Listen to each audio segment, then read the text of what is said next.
Hello बच्चों। तो ये हम रिलेशन की दूसरी प्रॉब्लम के साथ आ गए। सेकंड क्वेश्चन है, ठीक है। तो ये बड़ा ही अच्छा क्वेश्चन लगा मुझे, इसलिए मैंने इस क्वेश्चन को उठाया है। देखिए यहाँ पे आपको क्या दिया गया है, एक सेट दिया गया है 1 2 3 4 5 6 7 8 9, ठीक है। ये सेट केवल आपको गुमराह करने के लिए दिया गया है, इस सेट का कोई काम नहीं है इस क्वेश्चन में, ठीक है। उसके बाद आपसे कहा जा रहा है एक रिलेशन डिफाइंड किया जा रहा है ए क्रॉस ए से ए क्रॉस ए पर। देखो ये इसमें खास है। अभी तक हम लोग क्या देखते आए हैं कि जो रिलेशन था वो कहाँ से कहाँ डिफाइंड होता था, एक सेट से दूसरे सेट पे, ठीक है। यहाँ पे एक सेट के कार्टेशियन प्रोडक्ट से दूसरे सेट के कार्टेशियन प्रोडक्ट पे डिफाइंड किया जा रही है। सही बात समझ में। सपोज करो ए के अंदर यहाँ पे कितने एलिमेंट हैं, नंबर ऑफ एलिमेंट इन ए 9 है, ठीक है। हमें पता है ए क्रॉस ए के अंदर कितने एलिमेंट होते हैं, number of element in A into number of element in A. तो 9 इंटू 9 कितना हो गया, 81। इसका मतलब number of element in A cross ए कितना आ जाएगा बेटा, 81। तो ज़रा ध्यान से समझो, यहाँ से 81 एलिमेंट से और यहाँ के 81 एलिमेंट को रिलेट करना है आपको।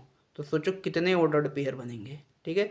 तो अगर इसको रोस्टर फॉर्म में लिखोगे तो बहुत लंबा चला जाएगा, तो आपको इसको रोस्टर फॉर्म में लिखना ही नहीं है, ठीक है। इसको हम लोग एनालिटिकल तरीके से, जो हमारी डेफिनेशन है रिफ्लेक्सिव, सिमेट्रिक और ट्रांजिटिव की, उस डेफिनेशन से हम लोग इसको इक्विवेलेंस प्रूफ करेंगे, ठीक है। तो आ जाओ अपने रिलेशन पे। हमें रिलेशन क्या दिया गया है कि रिलेशन के अंदर दो ऑर्डर्ड पेयर हैं। अभी तक क्या होता था, एक ही ऑर्डर्ड पेयर होता था, ठीक है। तो इसके अंदर दो ऑर्डर्ड पेयर का एक ऑर्डर्ड पेयर है। आई बात समझ में। अब तक हम लोग क्या देखते थे, रिलेशन के अंदर ए कोमा बी इस तरीके से एलिमेंट होता था, लेकिन यहाँ पे जो पहला एलिमेंट है वो खुद एक ऑर्डर्ड पेयर है और जो दूसरा एलिमेंट है वो भी एक ऑर्डर्ड पेयर है, ठीक है। और उसके बाद रिलेशन क्या डिफाइन किया गया है कि B plus C equals to A plus D, ठीक है। इसको थोड़ा सा हम सिंप्लीफाई करेंगे तो आपको ज़्यादा अच्छा समझ आएगा। तो देखिए आपका जो रिलेशन है, ठीक है, वो दिया गया है B plus C equals to A plus D. अब ए को इधर ले जाओ और सी को इधर, ठीक है। तो ये आपका बन जाएगा, ए इधर आ जाएगा, ये हो जाएगा बी माइनस ए, और सी उधर जाएगा तो ये हो जाएगा डी माइनस सी। ठीक बच्चे, यहाँ पे क्या कह रहा है कि जो पहला ऑर्डर्ड पेयर है उसके सेकंड एलिमेंट में से पहले को घटाओ बी माइनस ए, और ये जो दूसरा ऑर्डर्ड पेयर है इसके भी सेकंड एलिमेंट में से पहले को घटाओ डी माइनस सी। इसका मतलब हमसे ये कह रहा है कि पहले ऑर्डर्ड पेयर के एलिमेंट का डिफरेंस और दूसरे ऑर्डर्ड पेयर के एलिमेंट का डिफरेंस इक्वल होना चाहिए, ठीक है। जिन ऑर्डर्ड पेयर में ऐसा होता है वो ऑर्डर्ड पेयर आर के अंदर आएंगे, और जिनमें ऐसा नहीं होता है वो नहीं आएंगे, ठीक है बच्चे। चलो, तो आपको ये ध्यान रखना है कि सेकंड में से फर्स्ट घटाना है, फर्स्ट में से सेकंड ना घटा देना, ठीक। तो सबसे पहले हम क्या प्रूफ करेंगे, रिफ्लेक्सिव, ठीक है। तो पहले रिफ्लेक्सिव की डेफिनेशन जरा लिख लें। तो रिफ्लेक्सिव की डेफिनेशन क्या होती है, if A comma A belongs to R for all value of A belongs to आपका सेट ए, तो वो क्या हो जाता है, रिफ्लेक्सिव हो जाता है। लेकिन यहाँ ए नहीं है, यहाँ पे क्या है, ए क्रॉस ए, ठीक है। इसका मतलब हम लोग क्या रखेंगे, तो यहाँ एलिमेंट की जगह ऑर्डर्ड पेयर है, हम देख रहे हैं, ठीक है। तो ए की जगह क्या हो जाएगा, ए कोमा बी कोमा ए कोमा बी, ठीक है। ये चीज़ आपके आर से बिलोंग होना चाहिए, for all value of A comma B belongs to A cross A. आई बात समझ में। ये जो आपका ए सेट है इसका कार्टेशियन प्रोडक्ट ए क्रॉस ए, इसके अंदर जितने भी ऑर्डर्ड पेयर आ रहे हैं, और कितने ऑर्डर्ड पेयर आ रहे थे, 81, ठीक है। इन सभी ऑर्डर्ड पेयर के लिए A comma B A comma B R में होना चाहिए, मतलब जुड़ा हुआ वाला ऑर्डर्ड पेयर होना चाहिए, ठीक। ज़्यादा गहराई में नहीं जाते, सीधा प्रूफ करते हैं। तो देखो बेटा, अगर ये ऑर्डर्ड पेयर आर में है, इसका मतलब हमने क्या देखा कि पहले का डिफरेंस, यहाँ पे हमने बताया था ना, पहले वाले ऑर्डर्ड पेयर का डिफरेंस और दूसरे वाले ऑर्डर्ड पेयर का डिफरेंस इक्वल होना चाहिए। अगर ऐसा होता है तो वो ऑर्डर्ड पेयर के जोड़े आर में होंगे। तो यहाँ पे इन जोड़ों में पहला ऑर्डर्ड पेयर क्या है, ए कोमा बी, तो इसका डिफरेंस क्या हो जाएगा, बी माइनस ए। हमें सेकंड में से फर्स्ट घटाना है। और दूसरा वाला ऑर्डर्ड पेयर क्या है, ए कोमा बी, इसका डिफरेंस क्या हो जाएगा, बी माइनस ए। तो हमें तो दिखाई दे रहा है दोनों इक्वल हैं, ठीक है। पहले ऑर्डर पेयर का डिफरेंस, दूसरे ऑर्डर पेयर के एलिमेंट का डिफरेंस, दोनों इक्वल है। इसका मतलब ये ऑर्डर्ड पेयर आर में होगा चाहे ए और बी की कोई भी वैल्यू हो, ठीक है। सो ए कोमा बी कोमा ए, ठीक है, ये बिलोंग करेगा आर से, ठीक है, ए कोमा बी की हर वैल्यू के लिए। आई बात समझ में? चलो, तो हमने रिफ्लेक्सिव प्रूफ कर दिया। अब आगे चलते हैं। अब हमें इसे ट्रांजिटिव और सिमेट्रिक प्रूफ करना है, ठीक है। तो पहले हम लोग इसको सिमेट्रिक प्रूफ करेंगे।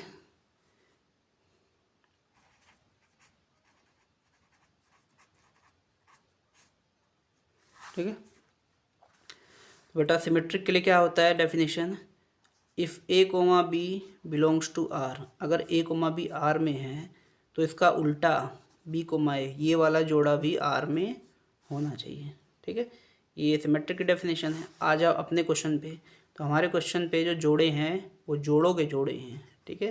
इसका मतलब अगर A comma B comma C comma D, ये वाला जोड़ा अगर आर में है, ठीक है, तो इसका मतलब इसका उल्टा क्या हो जाएगा बेटा, ये सेकंड वाला पहले आ जाएगा, सी कोमा डी, ये कोमा, और ये पहले वाला सेकंड पोजीशन चला जाएगा, ए कोमा बी। यही हो रहा था ना, फर्स्ट वाला देखो सेकंड पोजीशन चला गया, सेकंड वाला फर्स्ट पोजीशन पे आ गया। तो यहाँ फर्स्ट वाला कौन है, ये सेकंड पोजीशन चला गया, सेकंड वाला कौन है, ये फर्स्ट पोजीशन पे आ गया, ठीक है। तो अगर ये आर में है तो ये वाला ऑर्डर्ड पेयर भी आपका आर में होना चाहिए, ठीक है। तो ज़रा चेक करें कि क्या ये ऑर्डर्ड पेयर हमारा जो रिलेशन है इसको फॉलो कर रहा है। तो पहले ये देखो कि अगर ये आर में है तो इसको रिलेशन फॉलो करना चाहिए ना। तो हमारा रिलेशन क्या था, पहले ऑर्डर्ड पेयर के एलिमेंट का डिफरेंस बी माइनस ए, ठीक है, वो किसके बराबर होगा, दूसरे ऑर्डर पेयर के एलिमेंट के डिफरेंस के, डी माइनस सी। तो भैया अगर ये आर में है तो इसका मतलब ये होना चाहिए, ठीक है, कोई दिक्कत। चलो अब क्या करो, यहाँ पे इसको थोड़ा सा हम लोग रीअरेंज करेंगे, ठीक है। कैसे रीअरेंज करेंगे, इसको इधर ले आओ और इसको इधर ले आओ, तो ये बेटा बन जाएगा डी माइनस सी, इधर आ जाएगा तो माइनस का डी माइनस सी हो जाएगा। ये पूरे को हमने इधर पहुँचा दिया और इसको इधर पहुँचा दो तो ये भी माइनस का बी माइनस ए हो जाएगा। तो ये माइनस से माइनस चला गया तो बचा क्या, D minus C equals to B minus A, ठीक है।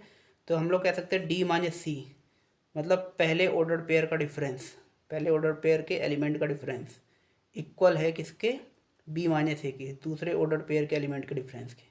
इसका मतलब ये दोनों जोड़े आर में होंगे। अगर ये दोनों जोड़े आर में हैं तो ये भी आर में होंगे क्योंकि इनका भी एलिमेंट का डिफरेंस इक्वल आ रहा है। तो इसलिए आपका जो रिलेशन है वो क्या हो गया, सिमेट्रिक हो गया, ठीक है। तो ये हमने सिमेट्रिक प्रूफ कर दिया। अब आ जाओ ट्रांजिटिव पे।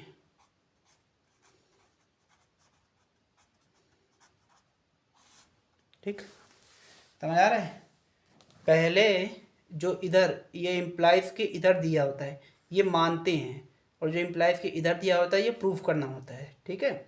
तो हमने इधर वाला माना कि भाई ये दोनों जोड़े आर में हैं, तो अगर आर में है तो आर को फॉलो करेंगे जो भी रिलेशन था।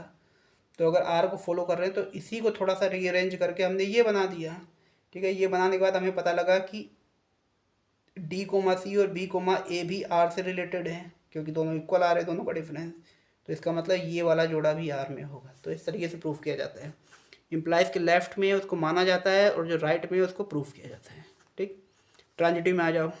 यहाँ क्या था, अगर ए कोमा बी और बी कोमा सी ये आर में है, इसका मतलब ए कोमा सी भी आर में होगा, ठीक है।